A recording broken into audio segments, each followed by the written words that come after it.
है पापा। और अब देख पापा, पापा सुनाई दे रहा नहीं हुए।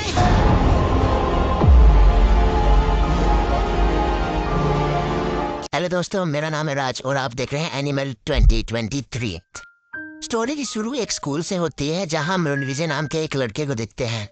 रणवीर चलती क्लास के बीच में मैम से छुट्टी मांगता है, लेकिन मैम उसे गुस्से में 2 स्केल मारती है और क्लास से बाहर कर देती है।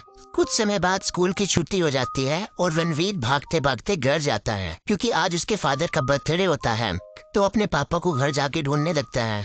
तब उसे पता चलता है कि उसका पापा अभी तक अपने काम से वापस नहीं आया है। तो वह तुरंत उस फैक्ट्री पर चला जाता है जहां उनके पापा काम किया करते थे, लेकिन वहां भी वह अपने पापा को नहीं मिल पाता। उसके बाद हमें रात का सीन दिखाया जाता है जहां उसकी मम्मी उसके पापा को बोल रही होती है कि रणवीर ने उनके लिए एक केक बनाया है और वह तुम्हारा इंतजार करते करते सो गए। तब रणवीर का पापा बोलता है कि वह उसे अभी मिलेगा। रणवीर के पापा जब रणवीर के पास आते हैं तो वह रणवीर के हाथ में एक लेटर देखते हैं जिसमें लिखा होता है कि इस जन्म में आप मेरे पापा हो, लेकिन अगले जन्म में मैं आपका पापा होऊंगा और मैं दिखाऊंगा कि प्यार कैसे करते हैं और फिर दोबारा से आप मुझे इतना प्यार करना। और फिर सीन शिफ्ट होता है आज से 25 साल बाद, जहां हम रणविजय को देखते हैं जो अब काफी बड़ा हो चुका होता है। रणविजय अपने बेस्ट फ्रेंड की सगाई में जा रहा होता है जिसका नाम गीतांजलि होता है। रणवीर कहीं ना कहीं उससे बहुत प्यार किया करता है, इसलिए वह उसको समझाता है कि जिससे वह शादी करने वाली है वह एक अच्छा लड़का नहीं है। जिसके बाद गीतांजलि को भी कुछ फील होता है। उसके अगले दिन उसके फादर का बर्थडे होता है जहाँ वह फोटो क्लिक कराते समय उसका जीजा पूछता है कि वह अपने पापा के लिए क्या गिफ्ट लाए हैं। रणवीर बोलता है कि उसके फादर को उसके छोटे हेयर पसंद है, इसलिए उसने छोटे हेयर कराए हैं। जहां बलबीर सिंह कहता है कि अभी उसे उसके लंबे बाल भी पसंद है। इस पार्टी में बड़े बड़े नेता भी आए होते हैं। रणवीर के जीजा रणवीर को कहते हैं कि वह सभी से मिल ले, लेकिन रणवीर कहता है कि वह अपने दादा से बात करके ही खुश है। उन्हें किसी भी बड़े नेता से मिलकर कोई खुशी नहीं मिलेगी। उसको किसी भी नेता से कोई मतलब नहीं है। जिसके बाद रणवीर के जीजा उस पर गुस्सा हो जाते हैं और उनकी आपस में एक बहस हो जाती है। तभी वहाँ रणवीर की बहन आती है और रणवीर को सॉरी बोलने के लिए कहती है, लेकिन रणवीर सॉरी नहीं बोलता। फिर यह बात उसके पापा तक पहुँच जाती है जहाँ उसके पापा उसे बहुत डांटते हैं। उसके बाद स्टोरी फ्लैशबैक में जाती है जहाँ हमें दिखाया जाता है कि कॉलेज के कुछ लड़कों ने उसकी बहन को छेड़ दिया था, जिसके बाद रणवीर को बहुत गुस्सा आया था। वह AK-47 लेके कॉलेज के अंदर चलाने लग गया था और उन लोगों को बहुत बुरी तरह डरा दिया था। जिसके बाद उसके फादर उसके ऊपर बहुत डांटते हैं। इस हादसे के बाद वह अपने बेटे को विदेश भेज देते हैं। फिर हम दोबारा से स्टोरी पर आते हैं जहाँ रणवीर अपने जीजा जी से सॉरी मांग लेता है। फिर हम गीतांजलि को देखते हैं जहाँ वह अपनी शादी को तोड़कर रणवीर के पास आ चुकी होती है। रणवीर उसे अपने फादर से मिलाने के लिए ले जाता है। उसके बाद दोनों ही फैमिली के सामने बैठ जाते हैं जहाँ फैमिली उन दोनों को ताने मारने लगती है, लेकिन गीतांजलि उनकी बातें ना सुनकर रणवीर को किस कर देती है। अगले दिन दोनों प्राइवेट जेट से हिमाचल जाते हैं। वह दोनों वहाँ पर अपना हिंदू धर्म के हिसाब से अपने आप शादी करते हैं। शादी करने के बाद वह US चले जाते हैं। फिर हम 8 साल बाद देखते हैं जहाँ रणवीर बॉडीगार्ड्स के साथ एक होटल में घुस जाता है और एक आदमी को जान से मार देता है। रणवीर बॉडीगार्ड्स को अपने भाइयों के समान बताता है। रात को रणवीर की बहन बताती है कि उसके जीजाजी अभी तक घर नहीं आए हैं और ना ही वो कॉल उठा रहे हैं। दरअसल रणवीर ने अपने जीजाजी को ही मार दिया था। अगले दिन रणवीर अपनी वाइफ को लेकर अपने पापा से मिलने आ जाता है। दरअसल एक दिन पहले उसके पापा को किसी ने गोली मार दी थी। जब वह अपने पापा से मिलता है तो उसका पापा बोलता है कि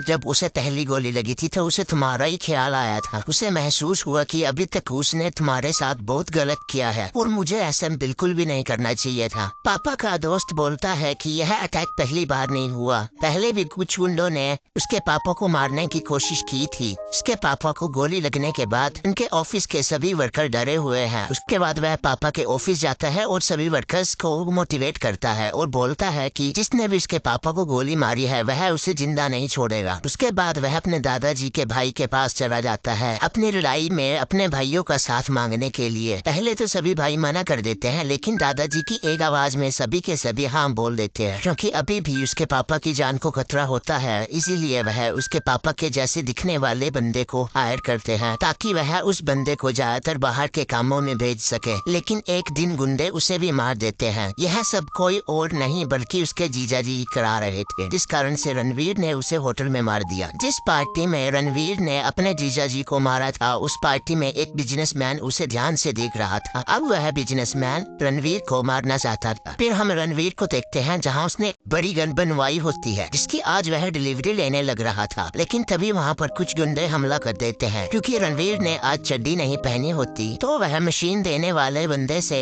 उसका अंडरवेयर ले लेता है। इसके ऊपर शेर छपा होता है। ये सीन मेरे को काफी मजेदार लगा। उसकी शेर वाली चड्डी पहनने के बाद उसके अंदर शेर वाली ताकत आ जाती है और वह उसी की मशीन गन से सभी लोगों को ढेर कर देता है। थोड़ी बहुत हीरोपंती करने के लिए वह थोड़ी बहुत गंडासिया यूज भी करता है वो। तभी वहाँ वह बिजनेसमैन आ जाता है और रणवीर को एक गोली मार देता है। लेकिन तभी रणवीर के भाई आकर पीछे से उसे मार देते हैं। अब क्योंकि रणवीर को भी गोली लगी थी, तो वह वहीं पर बेहोश होकर गिर जाता है। फिर सीन शिफ्ट होता है और हम रणवीर को एक हॉस्पिटल में देखते हैं, जहाँ रणवीर को पता चलता है कि उसकी सुनने व समझने की शक्ति खत्म हो चुकी है और उसे एक हार्ट डोनर की जरूरत है, वरना रणवीर कभी भी मर सकता है। खुशनसीबी से उन्हें हार्ट डोनर मिल जाता है, जिसके बाद वह घर में लंबी आयु के लिए एक पूजा करवाते हैं। उसे रिकवर होने में कम से कम 3 महीने लग जाते हैं और इन्हीं 3 महीने में वह खलनायक बन चुका होता है। उसका पेट काफी बाहर आ चुका था, लेकिन वह फिर 3 महीने बाद फिट हो जाता है और गार्डन में बिना कपड़ों से घूमता है। सीन शिफ्ट होता है स्कॉटलैंड में, जहाँ पर हम हबरार नाम के आदमी की तीसरी शादी देख रहे होते हैं। हबरार की 2 वाइफ जिंदा थी, लेकिन फिर भी वह तीसरी शादी कर रहा था क्योंकि वह मुल्ला था। तभी एक आदमी उसे बताता है कि उसके भाई को किसी ने 3 महीने पहले मार दिया, और जिसके बाद हबरार गुस्से में उसे ही मार देता है। उसके बाद वह तीनों वाइफ्स के साथ इंटीमेट होता है। उसके बाद सीन शिफ्ट होता है और हमें रणवीर को दिखाया जाता है, जहाँ रणवीर को एक जोया नाम की लड़की बता रही होती है कि जिसने दिल उसे डोनेट किया है वह उसका होने वाला पति था। रणवीर उसे कहता है अगर उसे उसके दिल को महसूस करना है तो वह उसके साथ रह सकती है। इसके बाद वह दोनों ही इंटीमेट होते हैं। इंटीमेट होने के बाद रणवीर उसे रोल्स रॉयल की रेड कलर की गाड़ी गिफ्ट करता है। गाड़ी के क्लोज जाते ही गाड़ी में एकदम से बॉम्ब ब्लास्ट होता है, लेकिन इन दोनों की जान बच जाती है। फिर हमें रात का सीन दिखाया जाता है, जहाँ उसकी वाइफ ने उसके लिए व्रत रखा हुआ होता है, लेकिन रणवीर दिन में किसी और लड़की के अटैचमेंट के बारे में वह अपनी वाइफ को सब सच बता देता है।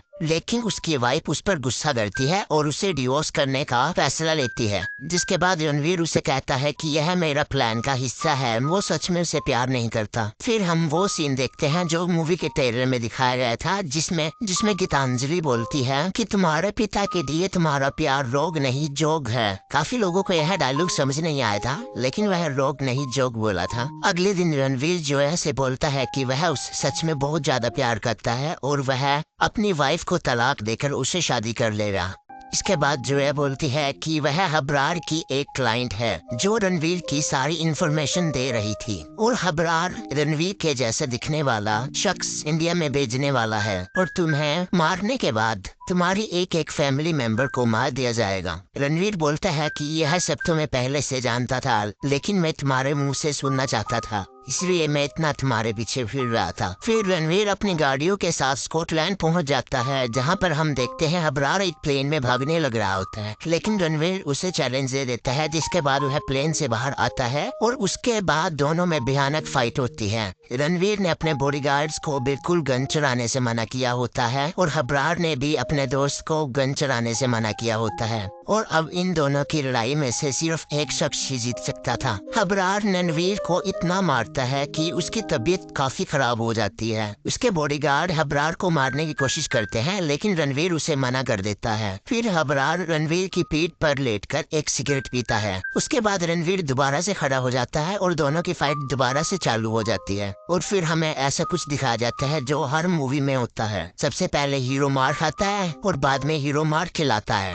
और हीरो वह फाइट जीत जाता है। ऐसा ही कुछ इस मूवी में देखने को मिलता है, जहाँ रणवीर हबरार को काफी मारता है। वह हबरार को एक चांस देता है, जिसमें वह बोलता है कि अगर वह सुधर जाएगा तो वह उसे अभी जिंदा छोड़ देगा, लेकिन हबरार ऐसा करने से मना कर देता है। जिसके बाद रणवीर एक चाकू लेकर उसके गले को काटने लग जाता है और उसे जान से मार देता है। हबरार को मारने के बाद वह अपने घर जाता है और अपने पापा को बताता है कि उसने आपके कातिल को मार दिया है, लेकिन हबरार का एक और भाई अभी भी जिंदा है, इसीलिए मैं कहता हूँ कि आप मेरे साथ विदेश चलिए। लेकिन उसके पापा विदेश चलने से मना कर देते हैं। जिसके बाद हमें वह सीन दिखाया जाता है जो हमें ट्रेलर में दिखाया जाता है, जिसमें रणविजय अपने पापा का रोल करते हैं और उनके पापा बेटे का रोल करते हैं। क्योंकि रणविजय को अब फैमिली की इम्पोर्टेंस समझ आ चुकी थी तो वह विदेश जाने से मना कर देता है। लेकिन तभी रणवीर को पता चलता है कि उसके पापा के पास अभी समय नहीं है, उनकी कभी भी डेथ हो सकती है। और फिर हम उस दिन को देखते हैं जिस दिन उसके पापा की डेथ हो जाती है।